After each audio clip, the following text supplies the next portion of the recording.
महाराष्ट्र न्यूजमध्ये आपले सहर्ष स्वागत। आज ते दिनांक गुरुवारी 23 जुलैला श्रीगोंद्यामध्ये छत्रपती कॉलेज पासून तहसील कार्यालयापर्यंत रॅली मोर्चा आंदोलन काढीत दिल्ली येथे जंतर मंतर येथे विद्यार्थ्यांवरती झालेल्या हल्ल्याचा निषेधार्थ करण्यात आला आणि विद्यार्थ्यांच्या हितासाठी धर्मेंद्र प्रधान यांचा राजीनामा अशा विविध मागण्या तहसीलदारांना निवेदन देत करण्यात आले नाही। मात्र पोलीस संरक्षणामध्ये केंद्र सरकारच्या ताब्यात असलेले नीटचे पेपर 2016 पासून आतापर्यंत 4 वेळा फुटले। 4ही वेळा सीबीआयने तपास केला तरी सुद्धा पेपर फुटतोय। फुटलेला पेपर घेतला पुन्हा घेतला तरी त्याच्यामध्ये घोटाळा होतोय।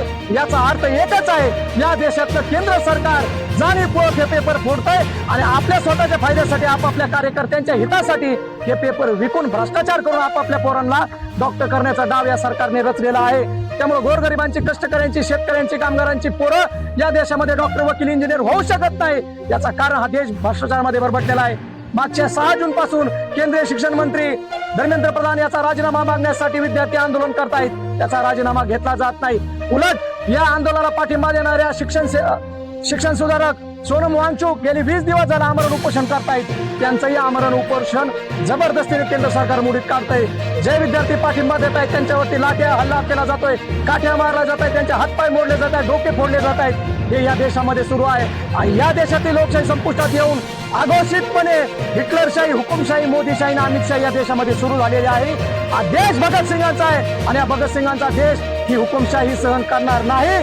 केंद्र सरकारचा हा डाव आम्ही इथल्या विद्यार्थ्यांच्या मदतीने शेतकऱ्यांच्या, कष्टकऱ्यांच्या हिमतीवरती हा डाव उधळून लावू आणि धर्मेंद्र प्रधान सह नरेंद्र मोदीचा राजीनामा जोपर्यंत होत नाही तोपर्यंत या देशातला विद्यार्थी, शेतकरी, कामगार, कष्टकरी रस्त्यावर उतरून क्रांती केल्याशिवाय राहणार नाही। धर्मेंद्र प्रधानचा राजीनामा, नरेंद्र मोदीचा राजीनामा, भारत माता की इन्कलाब जिंदाबाद।